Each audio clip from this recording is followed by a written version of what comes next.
आखिर क्या हुआ जब रावण की पत्नी मंदोदरी आई भगवान श्री राम को मारने। आखिर भगवान श्री राम ने क्या किया और कैसे बचाई अपनी सेना को। तो वीडियो में आगे बढ़ने से पहले हमारे चैनल को सब्सक्राइब अवश्य करें, बेल आइकन जरूर दबाएं और कमेंट में जय श्री राम जरूर लिखिए।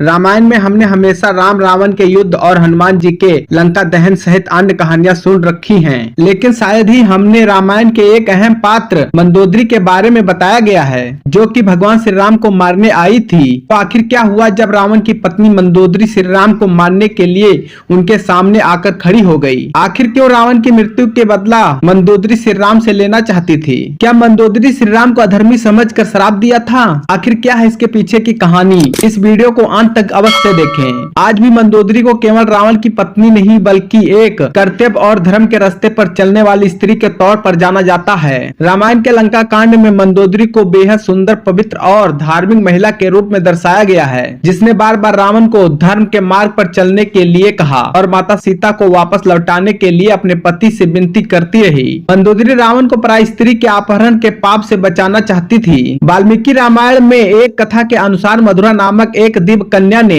एक बार कैलाश पर्वत की यात्रा कर रही थी। उस समय भगवान शिव को खुश करने की कोशिश करने लगी। देवी पार्वती मधुरा को देखकर क्रोधित हो गई। देवी पार्वती ने मधुरा को मेढकी के रूप में 12 सालों के लिए कुएं के अंदर रहने का श्राप दे दिया।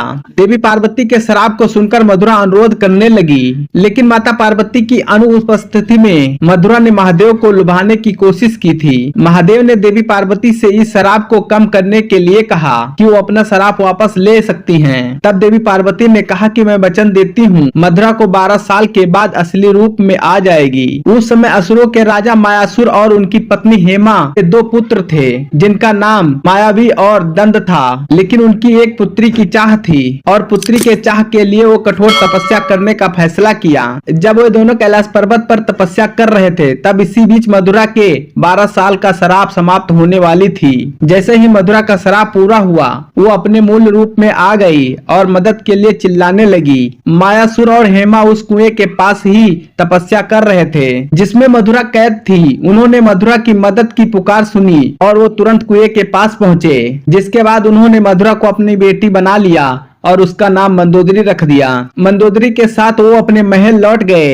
एक बार की बात है, जब रावण मायासुर से मिलने के लिए मायासुर के महल पहुंचा, तब वहां मंदोदरी को देखकर मोहित हो गया और मायासुर से मंदोदरी का हाथ मांगा, लेकिन मायासुर ने मना कर दिया, जिससे रावण नाराज हो गया और मंदोदरी को उससे शादी करने के लिए मजबूर करने लगा। जब मंदोदरी को पता चला कि रावण भगवान शिव का भक्त है और त्रिलोक विजेता है, इस डर से उन्होंने अपने माता पिता की रक्षा के लिए उससे शादी की हामी भर लिया और इस तरह रावण और मंदोदरी का विवाह हो गया। लेकिन मंदोदरी रावण को उसे गलत कर्मों के लिए हमेशा टोकती थी। जब रावण ने सीता का हरण किया, तब मंदोदरी ने लगातार रावण से सीता को वापस लौटाने का अनुरोध किया, लेकिन रावण के पाप का घड़ा भर चुका था और श्री राम के हाथों जब रावण की मृत्यु हुई, तब मंदोदरी के पिता मायासुर ने मंदोदरी के मन में श्री राम के खिलाफ जहर भर दिया और मंदोदरी को इतना उकसाया कि वो श्री राम को अधर्मी समझकर उन्हें श्राप और मृत्यु दंड देने के लिए युद्ध भूमि में चल पड़ी। लेकिन जब मंदोदरी क्रोध में भगवान श्री राम को श्राप देने के लिए जा रही थी, तभी हनुमान जी ने उन्हें राम और रावण के चरित्र का भेद बताया